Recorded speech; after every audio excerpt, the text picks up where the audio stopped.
Então, né, eu sou o Williams, tenho 39 anos, né? Conheci a missão em 2007, né? Como o padre falou. Eu sou natural de Alagoas, nasci no interiorzão de Alagoas, lá um lugar chamado Paulo Jacinto. E minha vida começou a partir para o lado errado, né? Assim, para as coisas ser difíceis para mim. Com os 2 anos de idade, né? Meus pais se separaram, né? Minha mãe descobriu que meu pai tinha construído outra família fora do casamento, né? Ela pegou eu e meus irmãos, a gente somos em 11 irmãos, né? 2 morreu ainda bebê, hoje nós somos em 9, né? Então nós saímos da cidade que a gente nasceu, em Paulo Jacinto, e fomos com a minha mãe para uma outra cidade chamada Teotônio Vilela, em Alagoas mesmo, né? E lá, né, minha mãe teve que ser o pai e a mãe da casa, né? Aí foi aí onde as coisas começaram a ficar bem complicadas, porque ela tinha que sair, né, para trabalhar. Então, com isso aí, eu fiquei na mão de parente, né? Ficava um dia na casa de um dia na casa de outro, até quando eu caí na casa de um tio meu chamado Jerônimo. Infelizmente, ele era um alcoólatra, né? Então, quando eu tinha por volta já aí de 4 para 5 anos, uma criança, né? E aí foi onde eu tive a primeira vez, eu consumi a bebida, mas não foi uma bebida simples, foi pinga mesmo, né? Que como quem é do Nordeste conhece a famosa meiota, né? Que é uma pinga colocada naquelas garrafas de Coca-Cola, né? Então meu tio cuidava de mim, então ele ia pro bar, me levava junto, né?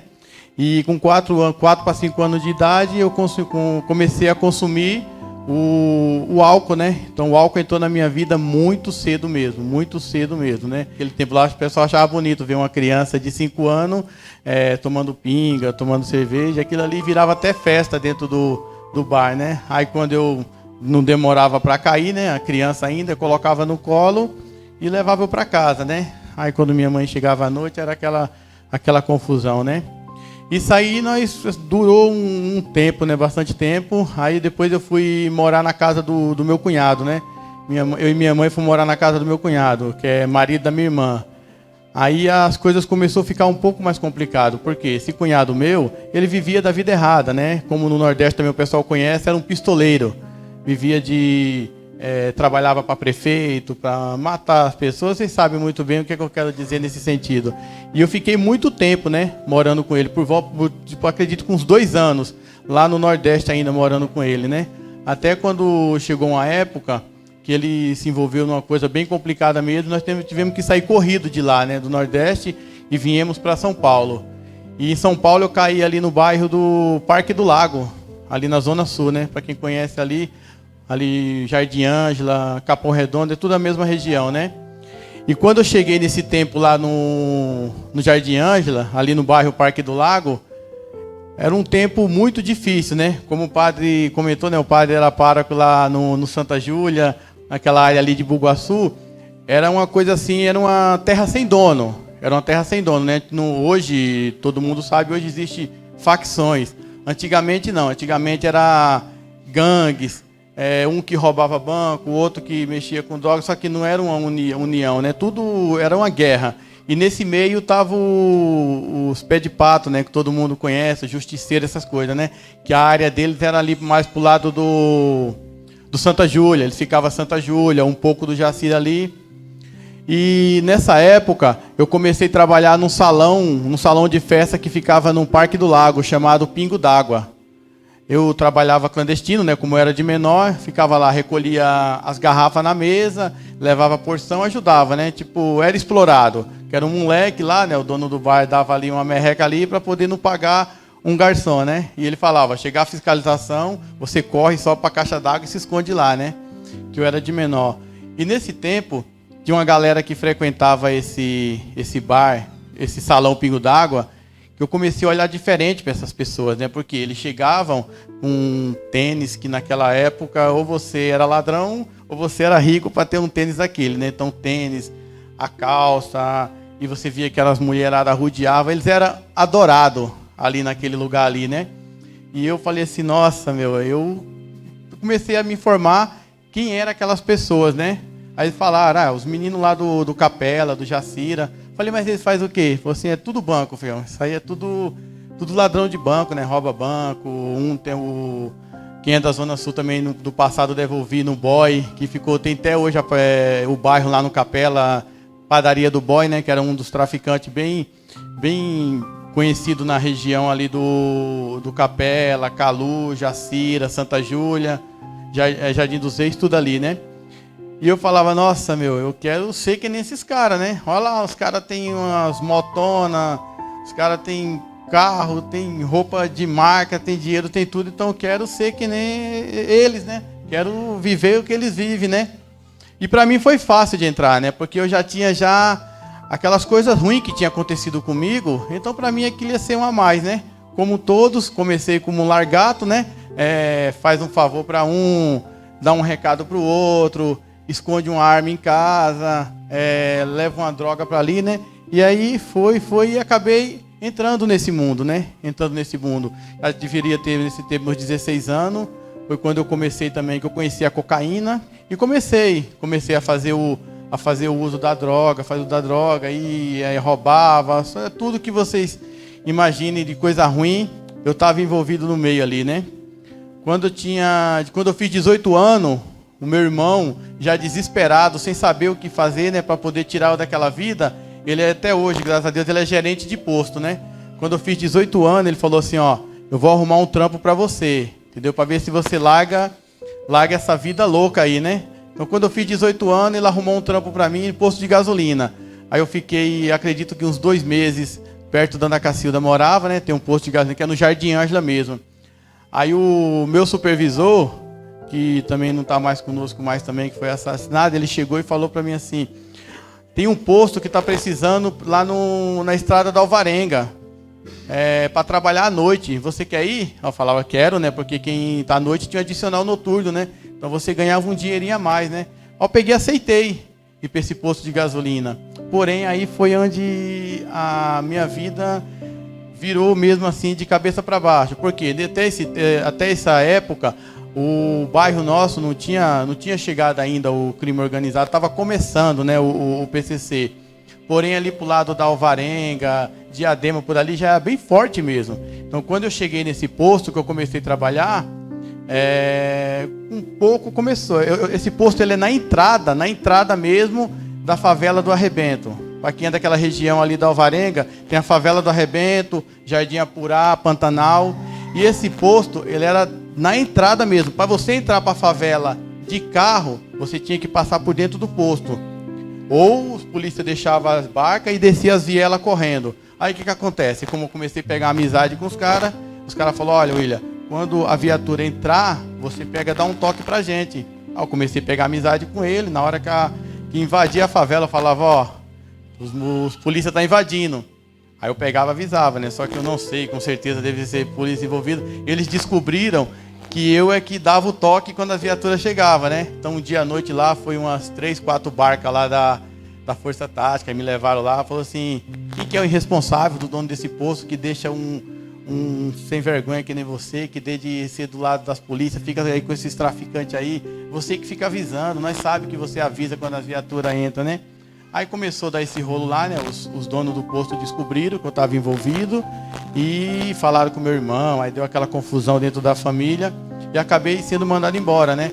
Porém, eu já estava mais trabalhando para os caras do que no próprio posto, né? Porque dentro do posto eu tinha máquina de clonar cartão, dentro do posto tinha tráfico de droga, tinha quartinho para poder, tudo que você falar, aqueles pequenos sequestros, tinha tudo. Esse posto era o posto... Mas ninguém roubava, porque sabia que ali estava envolvido, bem dizer, os caras eram dono do posto, só não tinha renda, né? E aí eu comecei a entrar nesse mundo deles aí, né? Aí foi nesse tempo que eu vi a primeira vez as pessoas falar o irmão do PCC.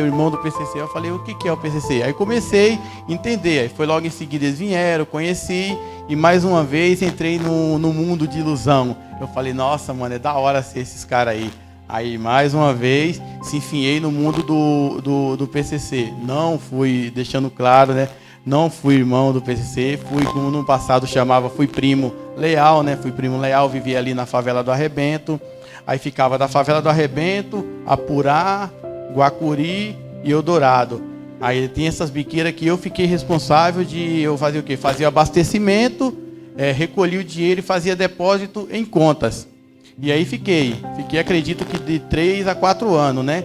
Trabalhando para eles mesmo, né? Aí nesse tempo, aí tinha o que o mundo, né? A nossa ilusão, né? Onde a gente se rebenta, que acha que está na vida boa. Tinha carro, tinha moto, tinha uma boa arma, tinha respeito, né? Quando eu voltava para o bairro onde eu morava, no Parque do Lago, que tinha alguém, roubaram a moto do fulano lá. Chama o William lá que ele vai com você lá e desenrola lá. Então, para mim, aquilo ali era legal, né? Ver os outros te admirando, achando você o bambambam. Mas não, ali cada vez mais eu estava me afundando, né? E como eu já tinha o vício da cocaína, e a cocaína passava na minha mão muito fácil, cada vez mais eu me afundava no vício da cocaína.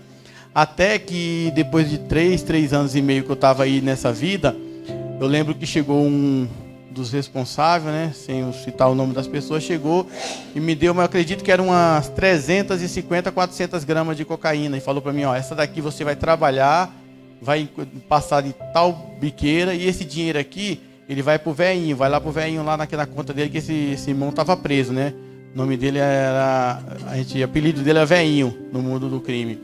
Aí eu peguei essas gramas, né, coloquei e levei para casa.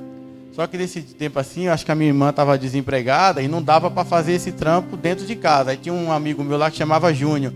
Falei, ô Júnior, tenho que trabalhar uma droga aí. Posso trabalhar na sua casa? Ele falou, pode sim, que a Ângela só chega à noite só. Aí eu comecei eu coloco um som, né? E começamos ali a fazer as trouxinhas. Só que no mesmo instante a gente fazia uma e fazia duas e tirava uma. E vamos lá, e ficamos ali, usando droga. Quando nós for ver, 3 dias emendado lá, foi-se embora a droga. Fiquei uns 5 dias sem voltar para a favela. Quando eu voltei para a favela, né, fui chamado num barraco, né, e os pessoal perguntaram, e aí, mano, o que aconteceu? Você sumiu, o dinheiro do mano não chegou, a droga não chegou na biqueira. Aí eu peguei e falei, mano, você é real? Tô viciado mesmo, tô cheirando todo dia, a droga que vocês me deram para me trabalhar, eu cheirei. Aí, né, como todo mundo conhece a linguagem, fui levado para as ideias, né? Reuniram os irmãos ali, me levaram para as ideias, né?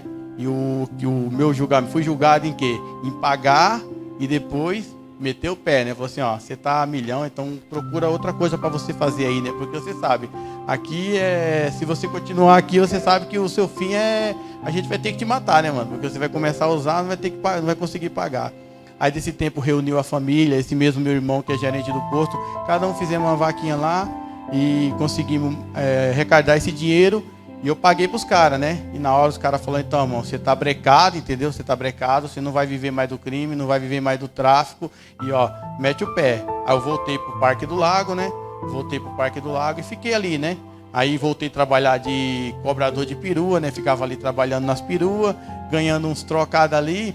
Porém, o vício do maldito pó já estava no sangue, né? Então, tudo aí. Fazia ali 2, 3 viagens de cobrador, pegava o dinheiro e já ia para a biqueira, né? Quanto eu ainda tinha, entre aspas, aquela moral de ter vindo do crime no bairro ali, o pessoal tinha um pouco do pé atrás comigo. Então, chegava nenhum ali, paga uma cerveja. O cara não pensava 2 vezes, pagava a cerveja, busca um pó ali e tal. Então, eu consegui ainda, por um bom tempo, fazer uso de droga e de bebida, bem dizer, sem pagar, né?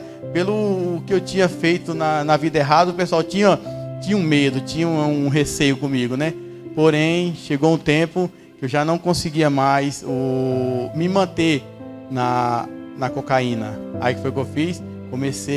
Voltei para o álcool, mas eu voltei com força mesmo, de chegar a varrer bar para poder ganhar uma dose. Aí eu já era um dependente de álcool mesmo, um alcoólatra. Por quê? Porque eu acordava de manhã cedo, se eu não colocasse álcool no corpo, quem aqui já veio do álcool sabe como é que é, batia um pandeiro brabo. Então eu comecei a tomar todo tipo. Minha irmã tinha uns bar que tinha aquelas pingas pequenininhas lá. Eu acabei com o bar dela tudo. Muitas das vezes também eles pegavam a bebida e trazia para dentro de casa, minha irmã, para não me ver na rua, porque eu causava mesmo, né? Aí entrei na dependência do álcool mesmo. Aí foi onde Deus mandou uma moça chamada Jo, que a gente chamava ela de tia Jo, né? Do grupo de oração. Do grupo de oração. E ela chegou para mim e falou assim, ô William, você não quer ajuda? Algo que todos nós faz. Eu paro sozinho, não preciso de ajuda de ninguém. Fica tranquilo que eu consigo parar sozinho. Aí não aceitei. Ela falou, que tem a Missão Belém, que tem uma fazenda, né? Não chamava sítio, ela chamava lá no bairro lá que era fazenda. Eu peguei e não aceitei. Não vim pra missão.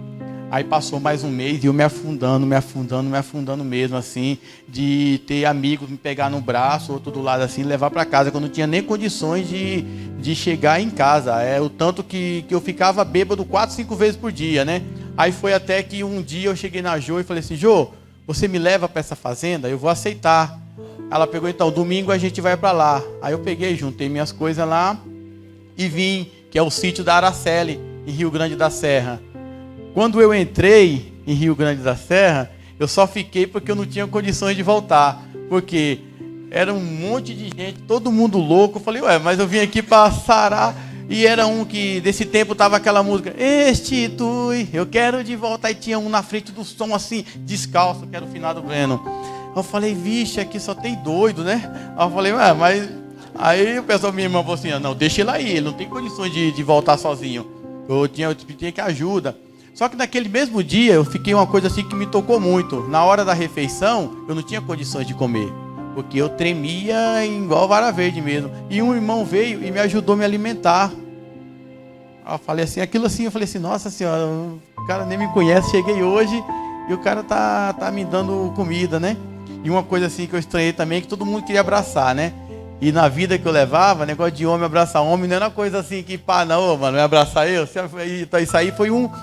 Tive que curar muito essa coisa assim, né? E um queria abraçar, outro queria abraçar, e eu falo, Aí beleza, comecei a caminhar. Nessa época, 2007, acredito que era mês 4, mês 5 de 2007. Eu passei mais fome do que cobra de curador na Araceli. Porque a missão tinha acabado de começar e a gente não tinha mesmo. Mas não é aquela coisa assim de que hoje a gente não conseguiu, amanhã a gente consegue. Não tinha mesmo. Então começou aquilo a me tocar bastante, porque eu tinha uma vida boa lá fora, né? Final de semana, uma macarronada, um franguinho, tudo. Final de semana na Araceli era onde entrava uma saladinha. Aí comecei, depois que o tempo foi passando, comecei a ajudar na feira, onde eu tive a primeira experiência, né? Foi eu, o Luiz da Judite e mais os 2 irmãos, né? Foi pra feira. E tinha um saco azul, que é onde um japonês que tinha uma barraca de pastel, quando ele ia testar para ver se o pastel tava, se o óleo estava bom, depois que ele testava, ele jogava aquele pastel naquele saco azul. E as pessoas que comiam pastel também jogavam tudo naquele lixo azul. E nós falávamos, quando terminar a feira, com o caminhão de lixo vir correndo, nós temos que correr primeiro com o caminhão para poder pegar aquele saco de lixo para a gente poder comer. Aí nós fazia isso. Aí nós pegávamos, né, nós tínhamos uma charrete. No começo nós tínhamos um cavalo, depois o cavalo era nós, que o Eliseu fez um rolo no cavalo. A gente levava, ia para aí. E aí foi assim, né? Nós pegamos esse... Como eu tenho um gastrite, desse dia deu problema, né? Porque a gente chegava lá, você abria o saco, né? E começava ali tirar cuspe, tirar cabelo, aquela coisa tudo, para pegar ali um pedaço de pastel. E eu falei assim, nossa, mano, tô comendo pastel do lixo, que coisa louca, né? Aí voltamos, a nossa sopa da noite era água e com tudo que vinha da feira. Tudo que vinha da feira significava o quê? Tomate, alface, tudo. Ele jogava tudo que vinha da feira na sopa, pegava 2 pacotes de fubá e jogava para engrossar a sopa. Isso era a nossa sopa da noite, né? E na hora do almoço era arroz com salada. Não tinha mistura, não tinha nada. Café da manhã, chá. Porque depois que você era um monitor ou um coordenador, você era o último da fila. Quando você chegava lá, já não tinha mais o pão, tinha só o chá, né? Meio copo de chá.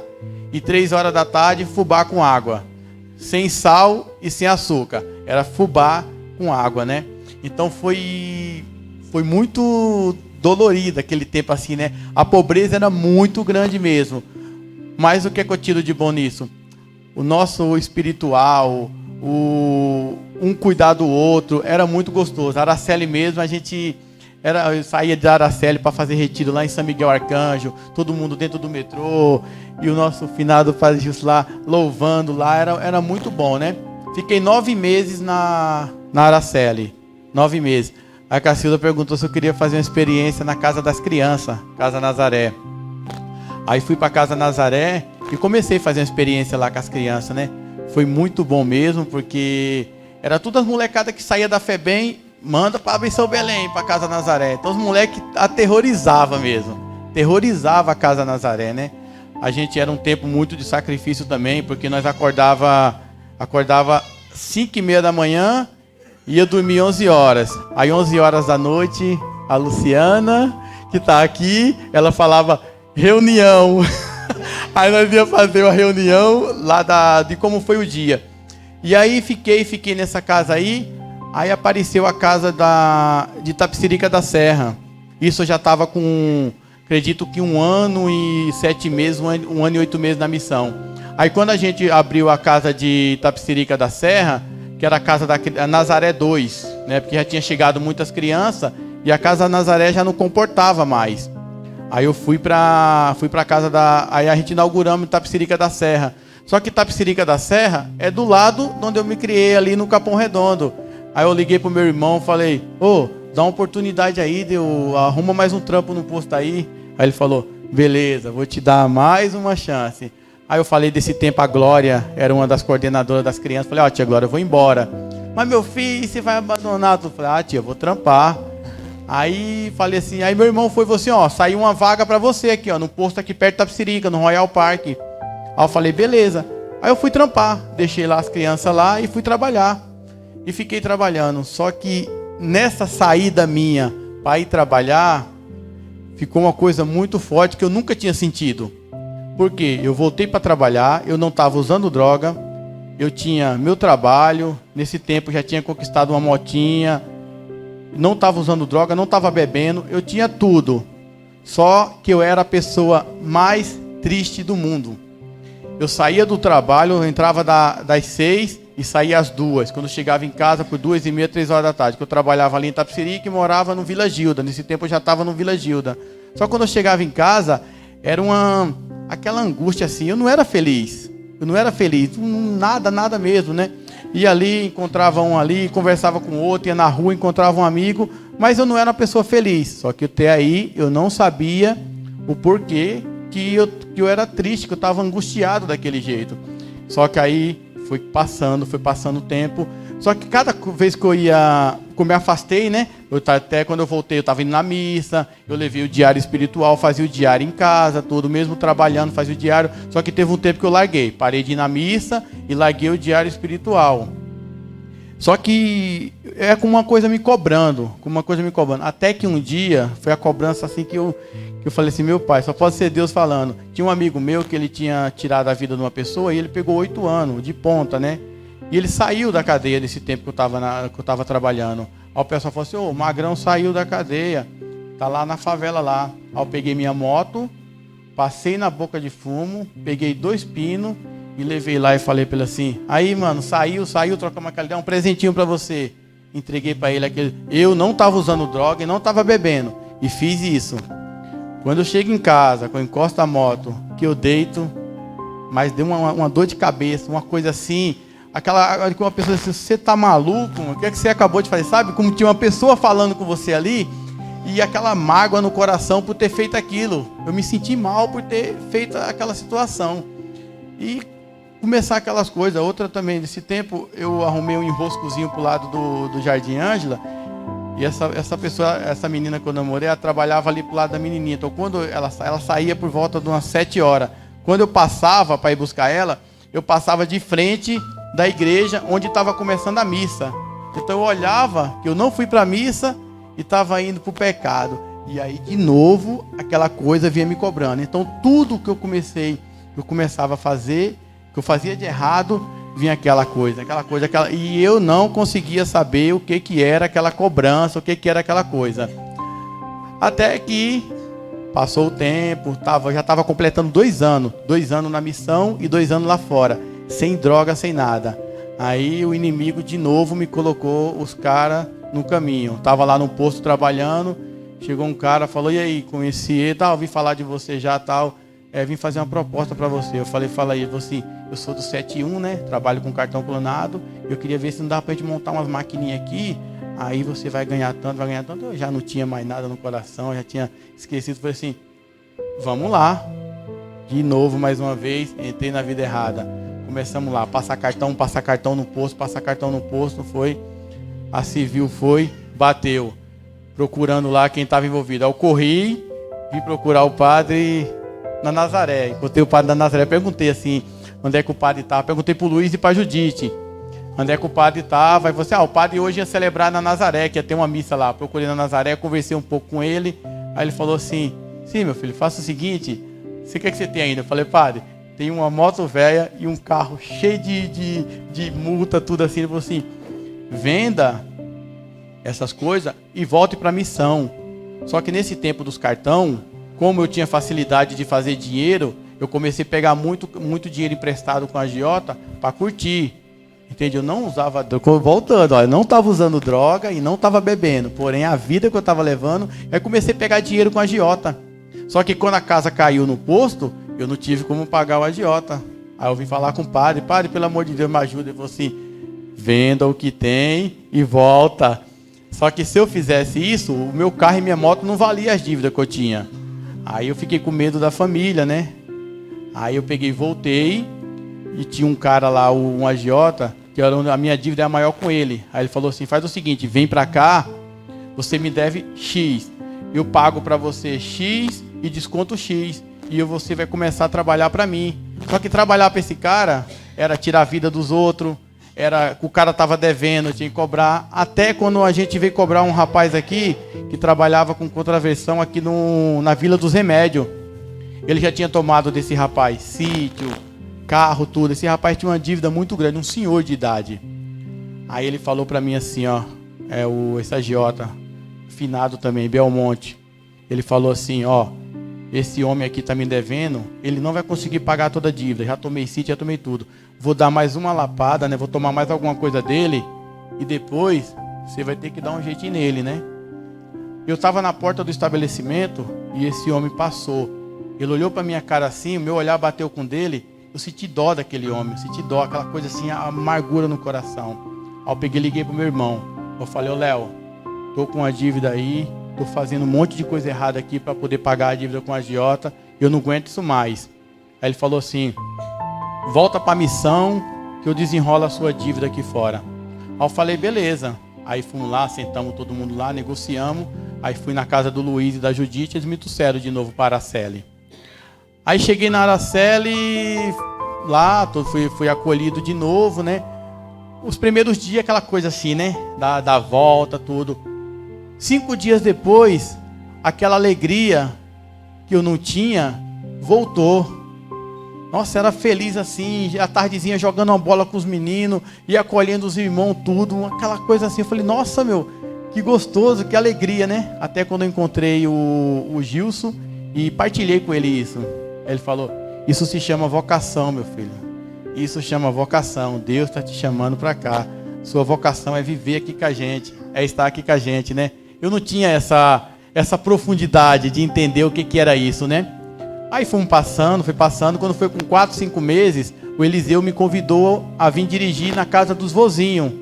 Eu falei para Eliseu, eu não vou porque fala com os vozinhos. Cospe, joga fezes em você, joga urina, joga tudo, então eu não vou não. O pessoal fala que é complicado a casa dos vozinhos. Naquele tempo não tinha um conhecimento do que era o mundo dos vozinhos, né? Pouquinhas casas tinha, Bom Samaritano e mais o Bragança já existia. E no primeiro momento eu falei para Eliseu que eu não queria vir para casa dos vozinhos. Aí passou mais, aí na outra reunião Eliseu falou assim, vai lá, faz essa experiência, tá precisando muito de motorista lá. Vai pelo menos para dirigir. Aí eu falei, eu vou para dirigir. Mas eu não vou trocar vozinho, não vou trocar nada. Aí ele falou assim, tudo bem, só para dirigir. Aí eu fui lá para dirigir, de um quarto lá de cadeirante. Tinha um quarto de cadeirante que tinha mais ou menos uns 5, 6 cadeirantes. Aí um dia eu abri essa porta, meu pai do céu, tomei um susto. Um irmão trocando um vozinho, o outro ali defecado, tudo. Fechei a porta, liguei para Eliseu, falei, mano, quero ir embora, Eliseu. Quero ir embora, não quero ficar aqui. Ele falou, calma, William, nós estamos procurando outro motorista. Na hora que a gente arrumar outro motorista, você volta para cá, para a Araceli. Aí eu falei, beleza. Aí teve um dia que o pessoal foi para a missa, aí ficou eu como motorista e mais 2 monitor, né? Hoje é pastor, né? Antigamente ele chamava de monitor. Aí teve um vozinho que teve uma convulsão e defecou tudo. Só que ele era grandão. Aí o menino falou assim, chama o motorista lá para ajudar. Aí o cara falou assim, ajuda nós lá a limpar lá. Eu falei, vou não, hein? Falei, vamos lá, vai deixar o vozinho todo defecado?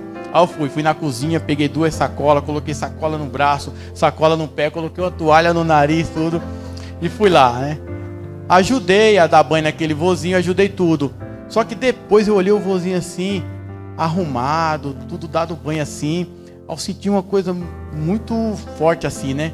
Aí eu procurei o coordenador da casa, né? Que daquele tempo era o Fábio, e falei para ele assim, arruma outro motorista, que a partir de amanhã eu quero ficar dentro daquele quarto do cadeirante. Eu quero fazer aquilo, eu quero dar banho, eu quero trocar fralda, tudo. E aí foi onde começou minha caminhada dentro do mundo dos vozinhos, né? Foi aquele banho mesmo, causou uma paixão tão grande, né? Aí logo em seguida, acho que uns 2, 3 meses o Fábio foi embora, né? Eu fiquei lá, já tinha um tempo já lá dentro, e eu assumi a vila, né?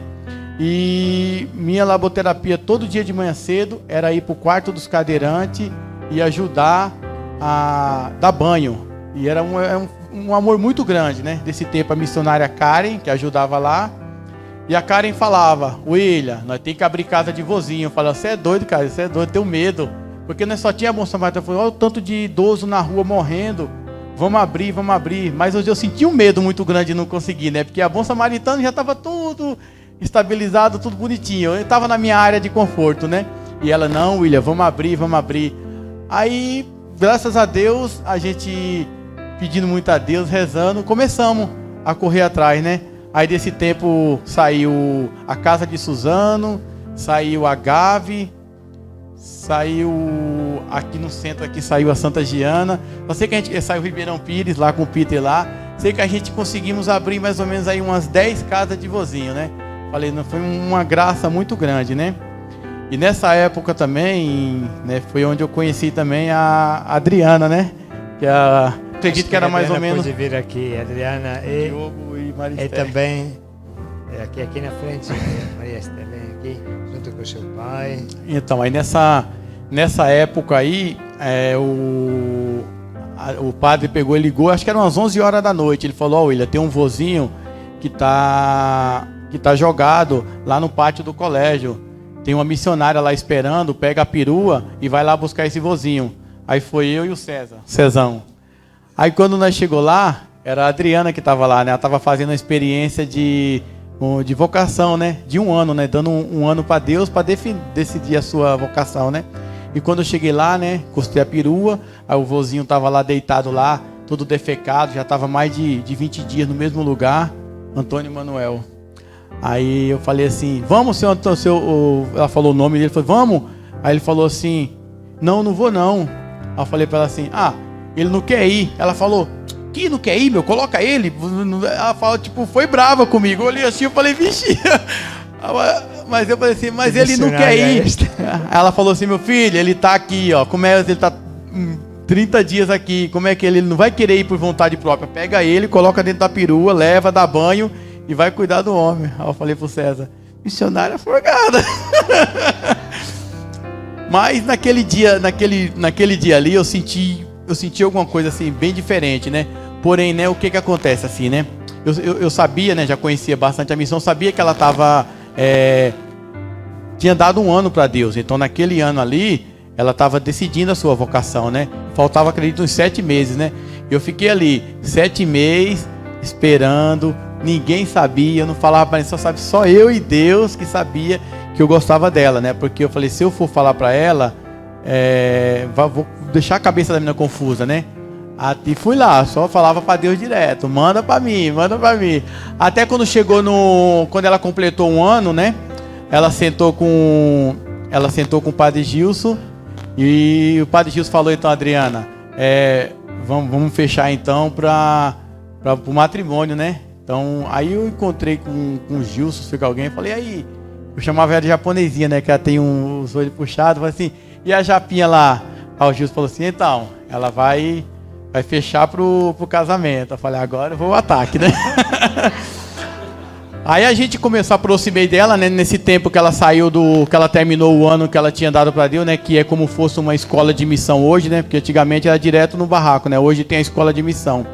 Aí ela foi fazer uma experiência, ajudar lá na Casa Nazaré, e eu cuidava da Bom Samaritana, então eu comecei a se aproximar, né? Comecei a se aproximar, a gente começou a conversar, depois falei para ela que eu gostava dela, né? Sei que nessa roda toda aí de amizade, de conhecer, durou 2 anos, né? A gente tinha um acompanhamento, né? É aquele namoro que no mundo você não vive, que aqui dentro que é o certo, né? De você, por quê? Hoje a gente temos nossa dificuldade de casal, porém hoje eu cuido dela, ela cuida de mim. Porque a gente não juntou os panos, como costuma dizer no mundo, do dia para a noite. Porque você hoje junta os panos, amanhã você vai conhecer a pessoa. Aí você fala, não quero essa pessoa para mim. Quando eu e a Adriana falamos o nosso sim no altar, ela já conhecia bastante os meus defeitos. Eu conhecia bastante os defeitos dela. Então a gente já se conhecia. Por isso que a gente, segunda-feira que passou, a gente fez 7 anos de casado, né? E uma coisa assim, né? Nesses 7 anos de casado, uma coisa que é muito bonito falar também, né? A gente nunca se falou falando rasgado, nunca falamos um palavrão um pro outro. A gente já brigamos, já ficamos com raiva, já se acertamos, já rimos, já choramos junto, mas a gente nunca se desrespeitou. Nunca. Nesses 7 anos, a gente nunca se respeitou. Nunca toquei a mão nela, nunca tocou a mão em mim, nunca falei um palavrão para ela, ela nunca falou um palavrão para mim, né? E a gente leva a nossa vida, como eu falei, temos as dificuldades que todo dentro do casamento é uma missão, né? O padre falava muito isso, né? Casamento, né? Eu não vou casar por casar. Casamento é uma missão, né? Tá aqui, né? E graças a Deus, né? Com esse trabalho que Deus fez para mim, aí depois veio os frutos, né? Maristé, que ontem completou 6 anos, né? O nosso mais novo fruto, José Felipe, que tem 4 meses, né? E o Diogo, ele é do relacionamento que eu tive lá fora. Porém, ele com 12 anos, ele veio pra gente, né? Ele morava com a mãe dele, porém lá no bairro onde eu nasci, um bairro complicado, muito complicado. E a gente via que se ele ficasse lá, hoje, se brincar, ele não estava nem aqui.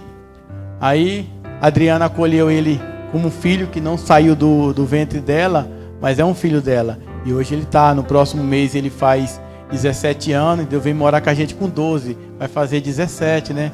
A gente hoje ensina para ele como é a caminhada com Deus, como é que é a caminhada aqui, né? Então eu sou muito grato mesmo pela missão, tenho meus defeitos, tenho as minhas dificuldades, mas todo dia eu luto com ela, né? Todo dia eu luto, né? Ela sabe o tanto que ela é importante para mim. Eu deixo bem claro, né? Primeiramente Deus e segundo ela. Eu sei que se ela não existisse na minha vida aqui, eu não estaria aqui, porque eu era muito difícil mesmo, uma pessoa bem complicada. E todo dia, né? Quando eu penso em alguma coisa assim que vai dar errado, eu penso neles, né? Penso nela, penso nele, penso no Zé, penso na Maria. E graças a Deus estou até hoje aqui, ó, caminhando com Deus, né? Estou aqui porque eu tenho vocação de estar aqui, não estou aqui por acaso, né? Estou aqui porque eu amo a missão. Eu amo o que eu faço, né? A Guadalupe, tem vezes que ela fica brava porque eu quero ficar mais aqui do que em casa. Eu amo estar no meio de vocês, né? Eu amo estar junto com vocês. É isso.